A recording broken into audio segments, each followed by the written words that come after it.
Hello friend, आपका स्वागत है हमारे चैनल साइबर एजुकेशन में। फ्रेंड, आज के वीडियो में हम लोग बात करने वाले हैं बिहार आईटीआई परीक्षा एंड बिहार पॉलिटेक्निक परीक्षा 2022 के बारे में।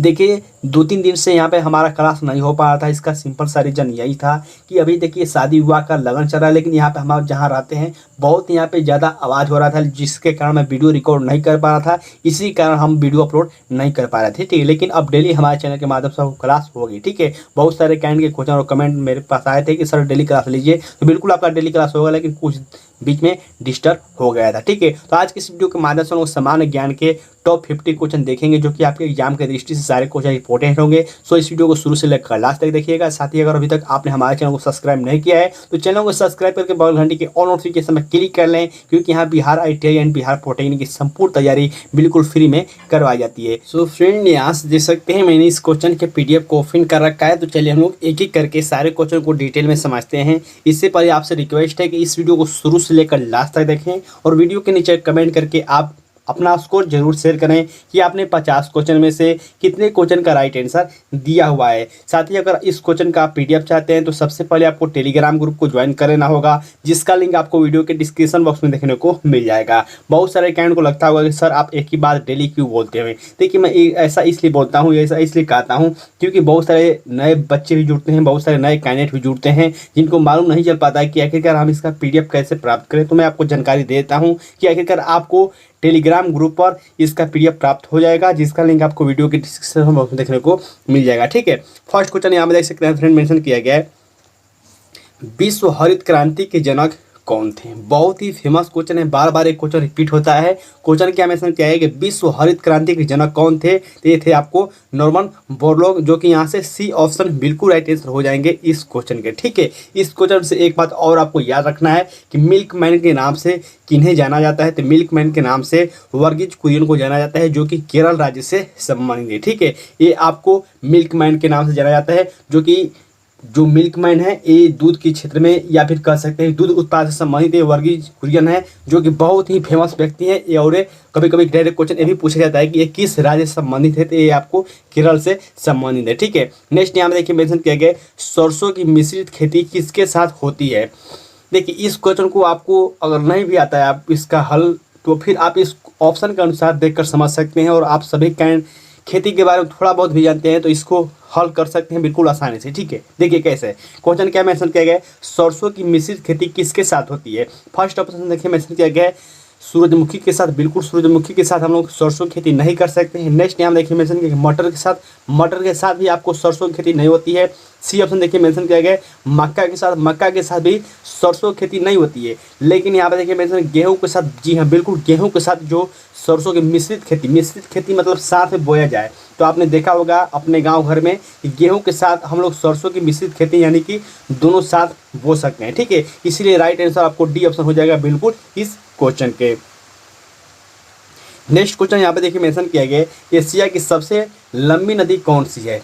बहुत ही ये भी रिपीटेड क्वेश्चन है, एशिया की सबसे लंबी नदी कौन सी है। तो है आपको यांगसी तियांग, यानी कि यहाँ से बी ऑप्शन बिल्कुल राइट आंसर हो जाएंगे इस क्वेश्चन के। और इस क्वेश्चन को आपको बहुत ही बारीकी से याद रखना होगा, जो कैंड याद नहीं किए हैं उन, ठीक है। अब देखिए नेक्स्ट क्वेश्चन को हम लोग पढ़ते हैं। अगला क्वेश्चन देखिए मेंशन किया गया है, कौन सा देश हजारों झीलों की भूमि कहलाता है। कौन सा देश हजारों झीलों की भूमि कहलाता है। नॉर्वे, फिनलैंड, वेनिस या फिर तुर्की। तो हजारों झीलों की भूमि कहलाता है फिनलैंड, ठीक है, जो कि यहाँ से बी ऑप्शन बिल्कुल राइट आंसर हो जाएंगे इस क्वेश्चन के। इस क्वेश्चन से आपको याद रखना है कि फिनलैंड की राजधानी क्या है। तो फिनलैंड की जो राजधानी है ये है हेलेंस्की, ठीक है, जो कि आपको बिल्कुल याद रखना है कि फिनलैंड की राजधानी क्या है, ठीक है। नेक्स्ट नाम देखिए मेंशन किया गया, तिब्बती लोग किसे चोमुलुंगा अथवा देवी माता कहते थे या फिर कहते हैं, ठीक है। ये भी क्वेश्चन बहुत ही इंपॉर्टेंट है। क्वेश्चन मेंशन किया गया, तिब्बती जो लोग थे चोमुलुंगा अथवा देवी माता कहते थे किसे, नंदा देवी को, माउंट एवरेस्ट को, कंचनजंगा या फिर वैष्णो देवी। तो देखिए चारों ऑप्शन है, चारों ऑप्शनों को मैं आपको डिटेल में बताता हूँ कि आखिर किस किस राज्य में है और आपको क्या इंपॉर्टेंट फैक्ट इनसे याद रखना है, ठीक है। तो सबसे पहले हम लोग बात करें कि इसका आंसर क्या होगा। तो जो तिब्बती लोग थे ये आपको चुमलोंग अथवा देवी माता माउंट एवरेस्ट को कहते थे, यानी कि यहाँ से बी ऑप्शन बिल्कुल राइट आंसर हो जाएंगे इस क्वेश्चन के, ठीक है। और माउंट एवरेस्ट कहाँ स्थित है, तो ये आपको नेपाल में स्थित है और इसकी जो ऊंचाई है कितनी है, ये है आपको 8848, यानी कि 8848। कभी कभी इसका डायरेक्ट ऊंचाई भी पूछा जाता है, ठीक है। साथ ही आपको याद रखना है कि नेपाल में माउंट एवरेस्ट को सागर माथा के नाम से भी जाना जाता है, जो कि आपको बहुत ही बार एक क्वेश्चन पूछा गया है कि नेपाल में माउंट एवरेस्ट को किस नाम से लोग पुकारते हैं, तो यह सागर माथा के नाम से पुकारते हैं, ठीक है। अब हम लोग ऑप्शन की बात करेंगे, जो कि ऑप्शन मेंशन किया गया है। देखिए ये ऑप्शन मेंशन किया गया नंदा देवी। तो आपको डायरेक्ट क्वेश्चन पूछा जाता है कि नंदा देवी कहाँ स्थित है, किस राज्य में है, तो नंदा देवी जो है ये आपको उत्तराखंड में, जो कि चमेली जिला में स्थित है, ठीक है। वहीं हम लोग बात करें कंचनजंगा, तो कंचनजंगा ये आपको सिक्किम में स्थित है, जो कि बहुत ही फेमस पहाड़ है, ठीक है। नेक्स्ट यहाँ देखिए मेंशन किया वैष्णो देवी, और वैष्णो देवी आपको जम्मू एंड कश्मीर पे है, जो कि बहुत ही फेमस यहाँ पे तीर्थ स्थल है। तो बिल्कुल आप इन चारों ऑप्शनों को अच्छी तरह से समझ गए होंगे।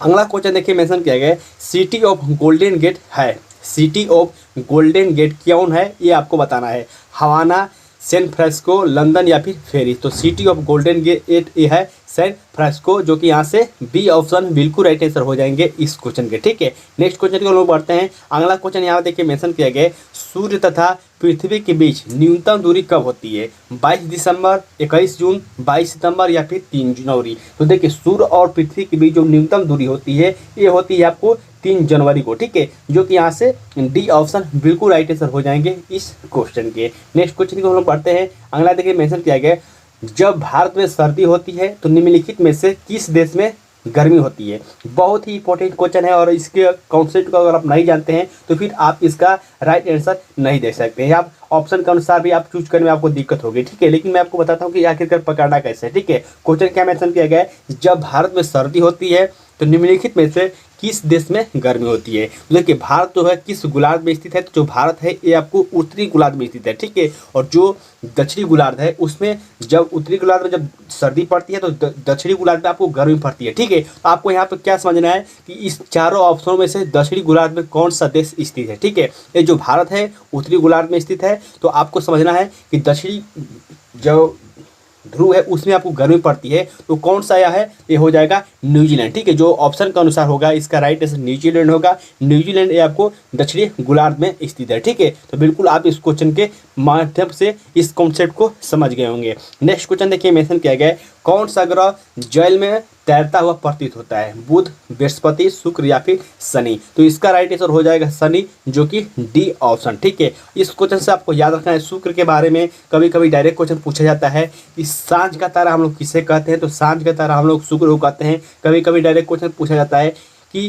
भोर का तारा हम लोग किसे कहते हैं, तो भोर का तारा भी हम लोग शुक्र को कहते हैं, ठीक है। और सबसे जो बड़ा ग्रह है ये बृहस्पति है। ये सारे कॉमन क्वेश्चन है, आप सभी कैंडिडेट को ये याद होना बहुत ही जरूरी है। नेक्स्ट यहाँ देखिए मेंशन किया गया है निम्नलिखित में से किस प्रदेश में सर्वाधिक जनजातियाँ पाई जाती हैं। आपको मालूम है कि हर अलग अलग स्टेट में अलग अलग जनजातियाँ पाई जाती है, लेकिन यहाँ पर क्वेश्चन पूछा गया है कौन सा वो प्रदेश है, कौन सा वो राज्य है जहाँ पर सर्वाधिक यानी कि सबसे अधिक जनसंख्या में ये आपको जनजातियाँ पाई जाती हैं, तो वो राज्य है आपको मध्य प्रदेश, ठीक है। जो कि यहाँ से डी ऑप्शन बिल्कुल राइट आंसर हो जाएंगे इस क्वेश्चन के। नेक्स्ट क्वेश्चन देखिए मेंशन किया गया सबसे अधिक तेल शोधक कारखाना पाए जाते हैं। सबसे अधिक तेल शोधक कारखाना कहाँ पाए जाते हैं, ऑप्शन देख सकते हैं मेंशन किए गए पोरबंदर, जामनगर, अहमदाबाद, सूरत। सारे जो यहाँ पे जगह दिए गए, सिटी दिए गए, ये सारे जो है ये आपको गुजरात के हैं, ठीक है। लेकिन आपको बताना है गुजरात में ही कि सबसे अधिक तेल शोधक कारखाना कहाँ पाए जाते हैं, ये आपको जामनगर गुजरात में होते हैं, ठीक है। जो कि यहाँ से बी ऑप्शन बिल्कुल राइट आंसर हो जाएंगे इस क्वेश्चन के। अगला क्वेश्चन देख सकते हैं मेंशन किए गए निम्नलिखित में से सरयू नदी के तट पर कौन सा शहर स्थित है। देखिए नदी पर जो नदी पर बहुत सारे जो फेमस शहर है, सिटी है जो स्थित है, मैंने इसके बारे में बहुत सारा क्वेश्चन कराया है। साथ ही मैंने आपसे रिक्वेस्ट किया था कि जो भी इंपॉर्टेंट आपके शहर है उनको आप बिल्कुल याद कीजिए लुसेंट के माध्यम से या फिर किसी बुक के माध्यम से, जो कि यहाँ से बार बार क्वेश्चन पूछे ही जाते हैं। क्वेश्चन क्या मेंशन किया गया सरयू नदी के तट पर कौन सा शहर स्थित है, तो ये आपको अयोध्या स्थित है, ठीक है। अगर आपने रामायण देखा होगा तो रामायण में आपको सरयू नदी का यहाँ पे जिक्र हुआ है। ठीक है,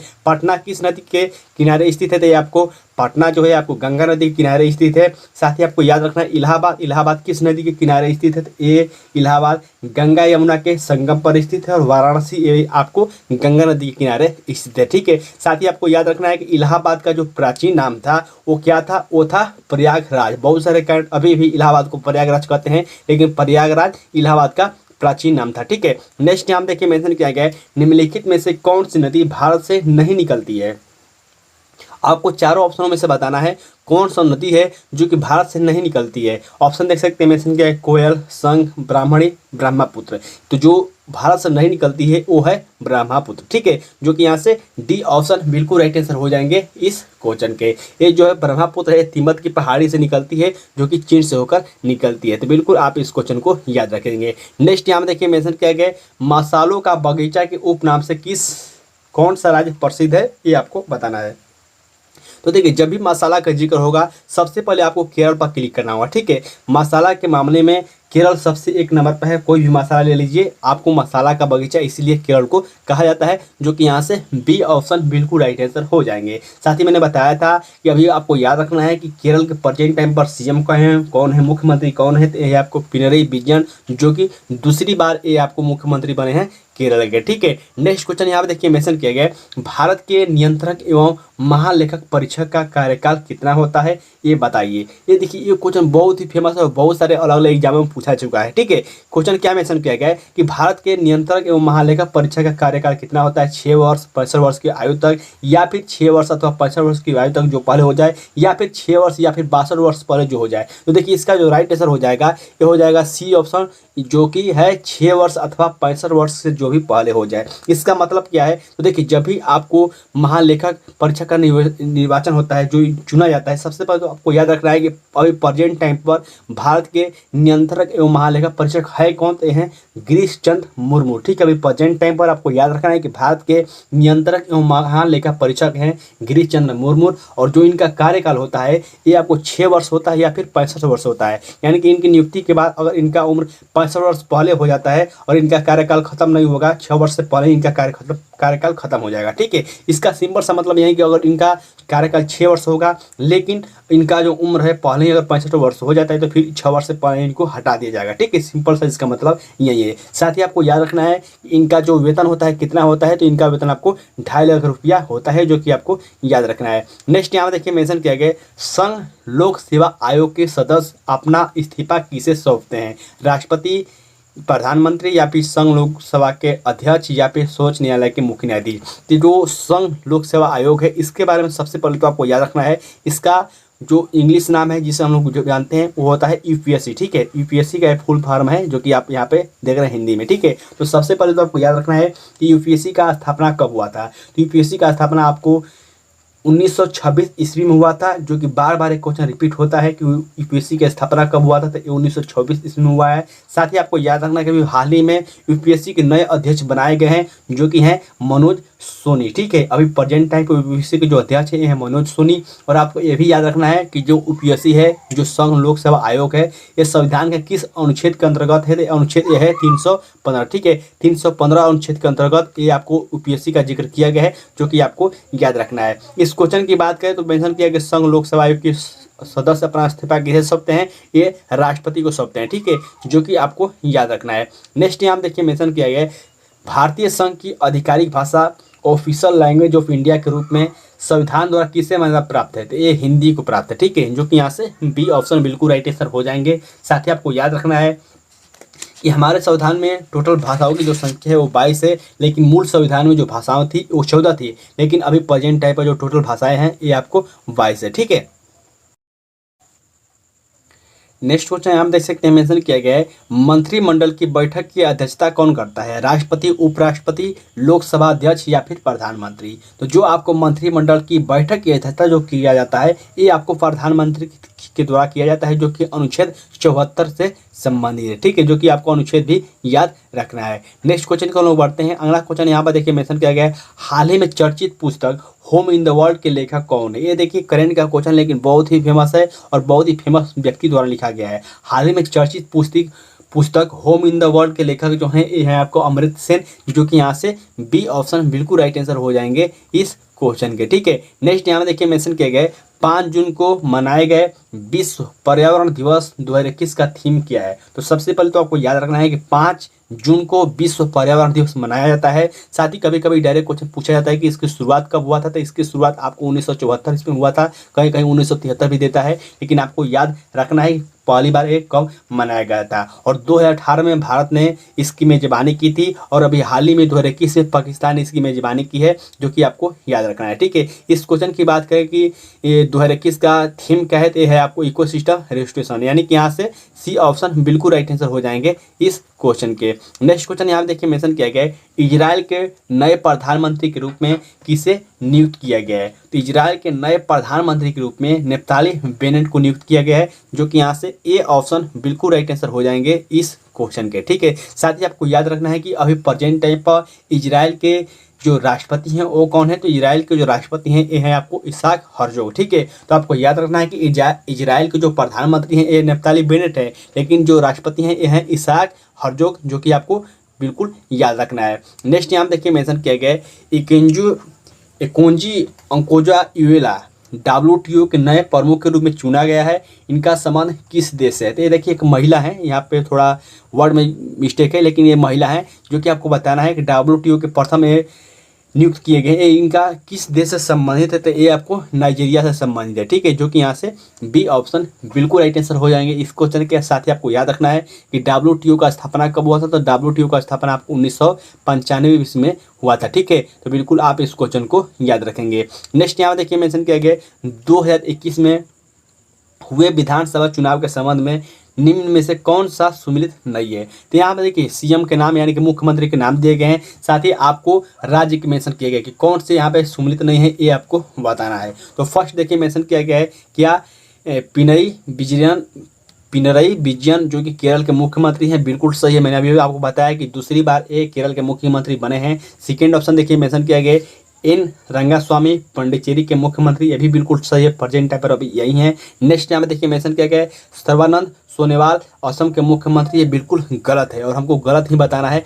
गलत इसलिए है क्योंकि अभी प्रेजेंट टाइम पर जो असम के मुख्यमंत्री हैं ये हैं आपको हिमंत बिस्व शर्मा। ठीक है, प्रेजेंट टाइम पर अभी असम के मुख्यमंत्री हैं हिमंत बिस्व शर्मा, लेकिन यहाँ पे सर्बानंद सोनोवाल दिया गया, इसीलिए यहाँ पे गलत है और हमको गलत ही बताना था, इसीलिए यहाँ पे सी ऑप्शन बिल्कुल सही हो जाएगा। ठीक है, और यहाँ पर डी ऑप्शन में देख सकते हैं मेंशन किया गया एम स्टालिन तमिलनाडु के मुख्यमंत्री, जो कि बिल्कुल सही है। अभी प्रेजेंट टाइम पर जो तमिलनाडु के मुख्यमंत्री हैं ये स्टालिन है। ठीक है, नेक्स्ट यहाँ देखिए मेंशन किया गया सोमा मंडल किस महारत्न कंपनी के अध्यक्ष के रूप में चुना गई हैं। ये भी देखिए महिला है, सोमा मंडल है जो फर्स्ट महिला है जो कि सेल की पहली महिला अध्यक्ष के रूप में चुनी गई हैं, यानी कि यहाँ से सी ऑप्शन बिल्कुल राइट आंसर हो जाएंगे इस क्वेश्चन के। साथ ही आपको याद रखना है कि सेल की स्थापना कब हुआ था। तो सेल की स्थापना हुआ था आपको 1954 ईस्वी में, क्योंकि यहाँ से भी क्वेश्चन पूछे जाते हैं कि इसकी स्थापना कब हुआ था। ठीक है, अब देखिए यहाँ से मंत्रिमंडल से संबंधित क्वेश्चन है कि अभी प्रेजेंट टाइम में कौन मुख्यमंत्री है, कौन मंत्री है, यहाँ पे देखिए मेंशन किया गया, जो कि आपको याद रखना है।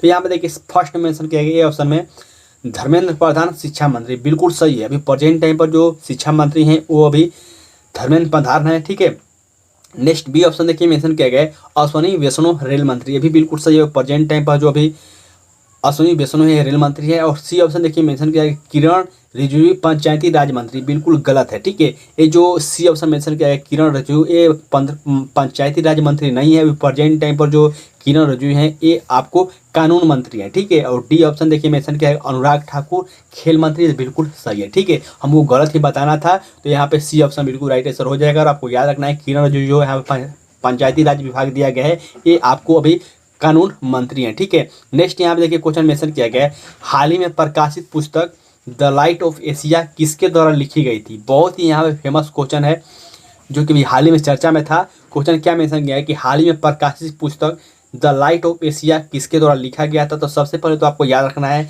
कि द लाइट ऑफ एशिया किसे कहा जाता था। तो the light of Asia Gautam Buddha को कहा गया था, जो कि बहुत ही बार बार एक क्वेश्चन रिपीट होता है कि द लाइट ऑफ एशिया किसे कहा गया है। तो ये गौतम बुद्ध को कहा गया है। ठीक है, अब इस क्वेश्चन की बात करें तो द लाइट ऑफ एशिया किसके द्वारा लिखा गया है, तो ये आपको जयराम रमेश को द्वारा लिखा गया है। ठीक है, जो कि यहाँ से ये ऑप्शन बिल्कुल राइट आंसर हो जाएंगे इस क्वेश्चन के। नेक्स्ट यहाँ देखिए मेंशन किया गया है कर्नाटक गांधी के नाम से प्रसिद्ध स्वतंत्र सेनानी कौन है? कर्नाटक गांधी के रूप में जो प्रसिद्ध स्वतंत्र सेनानी थे कौन थे? ये थे आपको हरतक मंजप्पा, जो कि यहाँ से डी ऑप्शन बिल्कुल राइट आंसर हो जाएंगे इस क्वेश्चन के। नेक्स्ट यहाँ देखिए मेंशन किया गया है, महात्मा गांधी को सर्वप्रथम राष्ट्रपति के नाम से संबोधित किसने किया था? तो महात्मा गांधी को सर्वप्रथम राष्ट्रपति के रूप में संबोधित आपको सुभाष चंद्र बोस के द्वारा किया गया था, जो कि यहाँ से सी ऑप्शन बिल्कुल राइट आंसर हो जाएंगे इस क्वेश्चन के। नेक्स्ट क्वेश्चन यहाँ देखिए मेंशन किया गया है, इनकलाब जिंदाबाद का नारा किसने दिया था? तो मैंने आपको बताया था कि जो इंपॉर्टेंट नारे हैं उसको आप याद कर लीजिएगा लूसेंट के माध्यम से, या फिर आपको टेलीग्राम ग्रुप में इसका पीडीएफ या फिर इमेज देखने को मिल जाएगा, जो कि आपको याद कर लेना है। यहाँ से भी बार बार क्वेश्चन रिपीट होते हैं, ठीक है। तो यहाँ पे क्वेश्चन क्या मेंशन किया गया, इनकलाब जिंदाबाद का नारा किसने दिया था? तो ये आपको भगत सिंह के द्वारा दिया गया था, ठीक है, जो कि यहाँ से डी ऑप्शन बिल्कुल राइट आंसर हो जाएंगे इस क्वेश्चन के, ठीक है। नेक्स्ट क्वेश्चन को हम लोग बढ़ते हैं। नेक्स्ट क्वेश्चन यहाँ पे देख सकते हैं मेंशन किया गया है, निम्नलिखित में से कौन सा मिलान गलत है? यानी कि आपको यहाँ पे गलत मिलान बताना है। फर्स्ट ऑप्शन देख सकते हैं मेंशन किया गया है, रामचरितमानस तुलसीदास। तो बिल्कुल जो रामचरितमानस है ये आपको तुलसीदास के द्वारा ही लिखा गया है, यानी कि ये ऑप्शन बिल्कुल सही है, ठीक है। नेक्स्ट यहाँ देखिए मेंशन किया गया है, कामायनी जय शंकर प्रसाद, ये भी सही है, इनके द्वारा लिखा गया है। सी ऑप्शन देखिए मेंशन किया गया है, मधुशाला सुमित्रा नंदन पंत, जो कि यहाँ पे गलत है, इसीलिए यहाँ से सी ऑप्शन बिल्कुल राइट आंसर हो जाएंगे और अभी हमको गलत ही बताना था। जो मधुशाला है, मधुशाला के जो लेखक है हरवंश राय बच्चन, जो कि अमिताभ बच्चन के पिताजी थे, ठीक है। मधुशाला के कौन लेखक है? हरिवंश राय बच्चन, और डी ऑप्शन बिल्कुल राइट आंसर है, my experiment with truth, M K Gandhi के द्वारा लिखा गया था, ठीक है। तो बिल्कुल इस क्वेश्चन को आप अच्छी तरह से समझ गए होंगे। नेक्स्ट यहाँ देखिए मेंशन किया गया है, वह कौन प्रथम भारतीय था जो कि ब्रिटिश संसद के लिए निर्वाचन हुआ था? ये बार बार क्वेश्चन रिपीट हुआ है, वो कौन सा भारतीय था जो कि ब्रिटिश संसद के लिए निर्वाचन हुआ था? तो वो थे दादा भाई नौरोजी, जो कि यहाँ से सी ऑप्शन बिल्कुल राइट आंसर हो जाएंगे इस क्वेश्चन के। साथ ही आपको याद रखना है कि इन्हें ओल्ड मैन के नाम से भी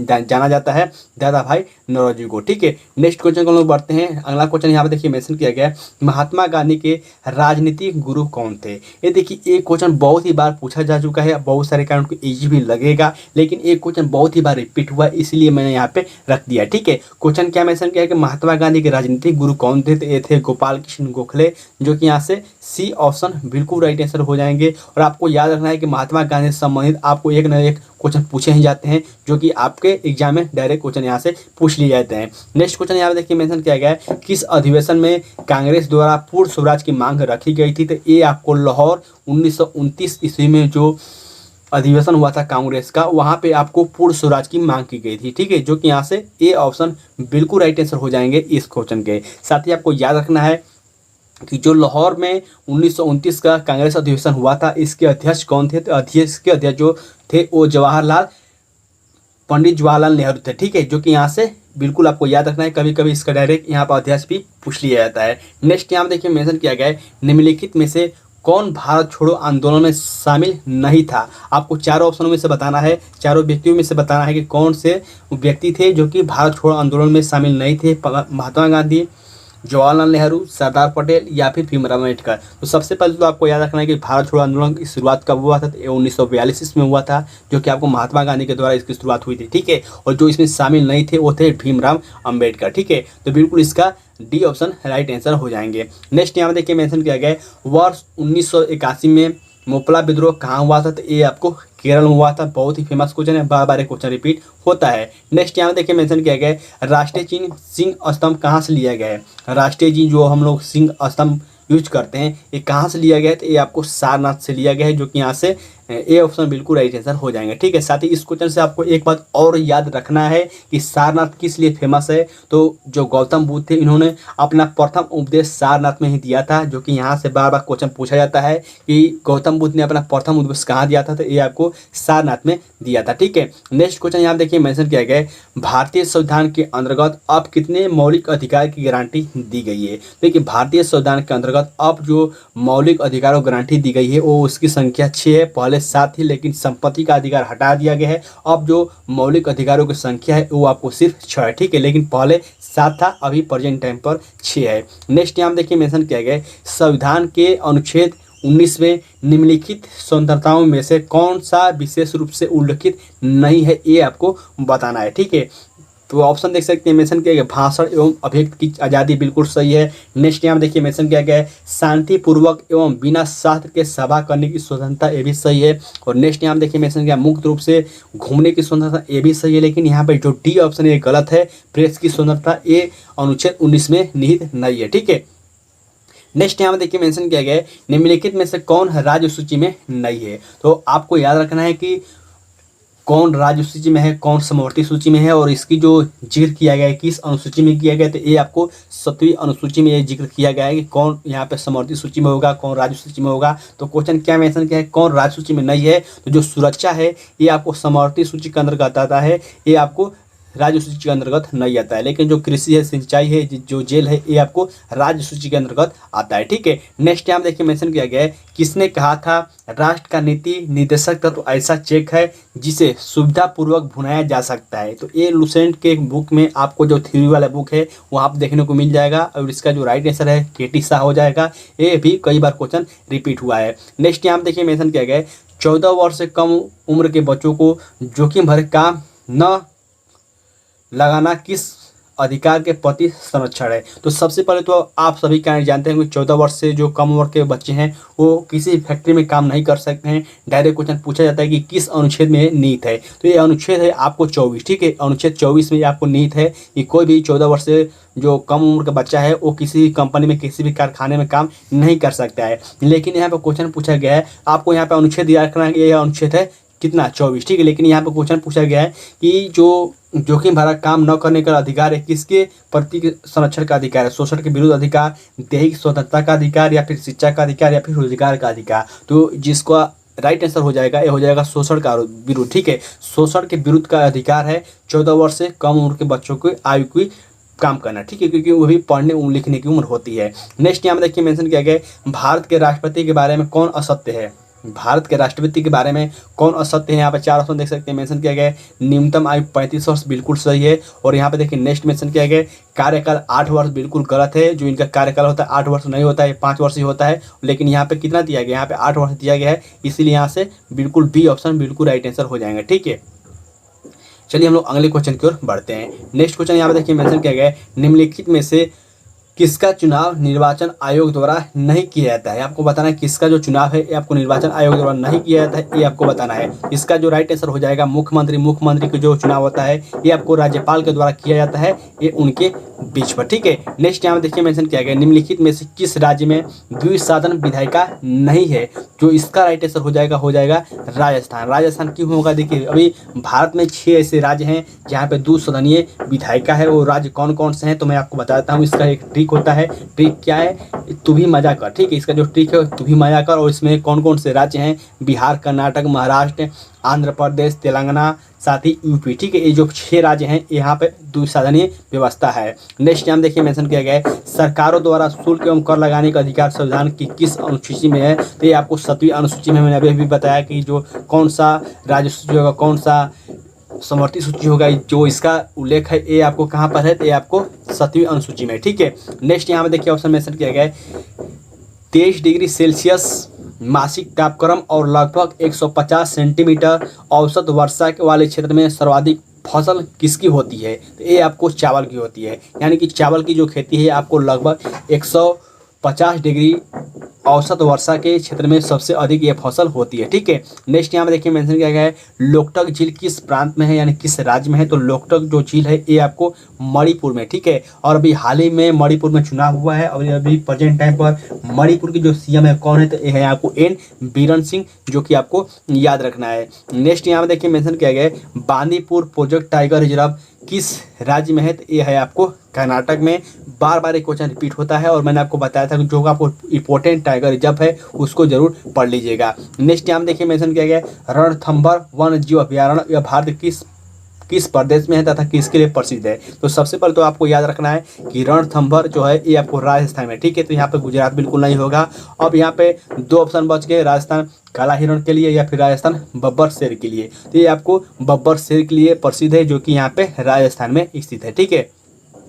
नेक्स्ट टाइम देखिए मेंशन किया गया है दुधवा राष्ट्रीय पार्क निम्नलिखित में से किस राज्य में है। तो ये आपको दुधवा जो राष्ट्रीय पार्क है ये आपको उत्तर प्रदेश में स्थित है, जो कि यहाँ से ए ऑप्शन बिल्कुल राइट आंसर हो जाएंगे। तो फ्रेंड आज के इस वीडियो के माध्यम से हम टॉप 50 क्वेश्चन देखे हैं, जो कि आपके एग्जाम के दृष्टि से सारे क्वेश्चन इंपॉर्टेंट है। और हमारा जो क्लास होगा डेली चलेगा, कुछ 2-3 दिन का गैप इसलिए था, मैंने आपको पहले ही बताया कि जो भी शादी विवाह का लगन चल रहा था, जो इसका बहुत ही यहाँ पे आवाज़ हो रहा था, जो कि मैं वीडियो रिकॉर्ड नहीं कर पा रहा था, इसका सिंपल सा रीजन यही था। ठीक है, तो बिल्कुल आपको हमारे चैनल के माध्यम से आपको डेली क्लास देखने को मिल जाएगी। तो फ्रेंड वीडियो के नीचे कमेंट करें, आप अपना उसको जरूर शेयर करें, साथ ही इस वीडियो को दोस्तों के साथ शेयर कीजिएगा ताकि सभी कैंडिडेट के पास सही नॉलेज मिल पाए। ठीक है, तब तक के लिए बाय फ्रेंड, जय हिंद।